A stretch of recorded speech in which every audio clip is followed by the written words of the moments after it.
is up, YouTube? Welcome back, Sofa King Tactical. Out here at the range on the windiest day in the history of man. So this might be a voiceover, I don't know yet. Quick update on the Glock that ain't. Piece of doo-doo. It's not extracting again.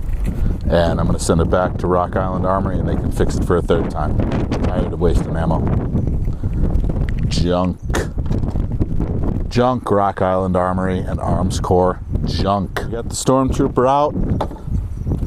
I got 45 rounds loaded. I got a Smith & Wesson M&P 357. Apples to oranges, but same cartridge. I'll put a magazine through this. Put a magazine through this. Put two more mags through this. That's all I'm going to shoot today because ammo's hard to get, hard to find. And see if this is awesomer than this. So right off the bat, the first problem, it won't chamber around. The feed ramp, or the feed lips on these ETS mags, basically shove the point of the bullet. You can see it's got a little line on it. I don't know if you can see that, but it just shoves the bullet directly into the bottom of the feed ramp. These don't angle it up at all. Just feeds it straight into the feed ramp like that. So I've heard that these don't work with 357 SIG, and I would tend to believe that because I had to manually feed the first round. So we'll see what happens, but I don't think this is even going to work. I think it's a waste of time for today.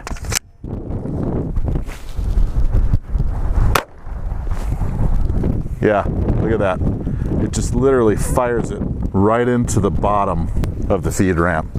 Puts a dent, probably sets the bullet back.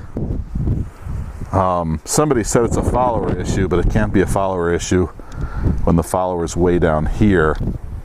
Maybe there's a way to thin these feed ramps out. I don't know.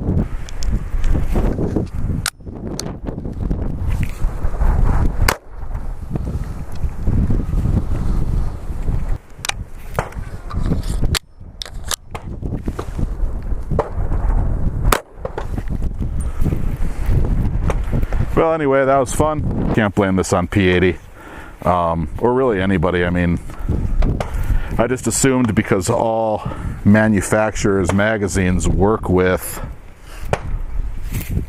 40 or 357 that ETS would too, even though I'd read differently, but I should have just listened to what I heard on the internet. The compensator already came loose, 3 shots, and it's wiggly. Not a lot wiggly, but I don't know what the trick is to keeping compensators on. All of mine get wiggly. Anyway, thanks for stopping by. Bye.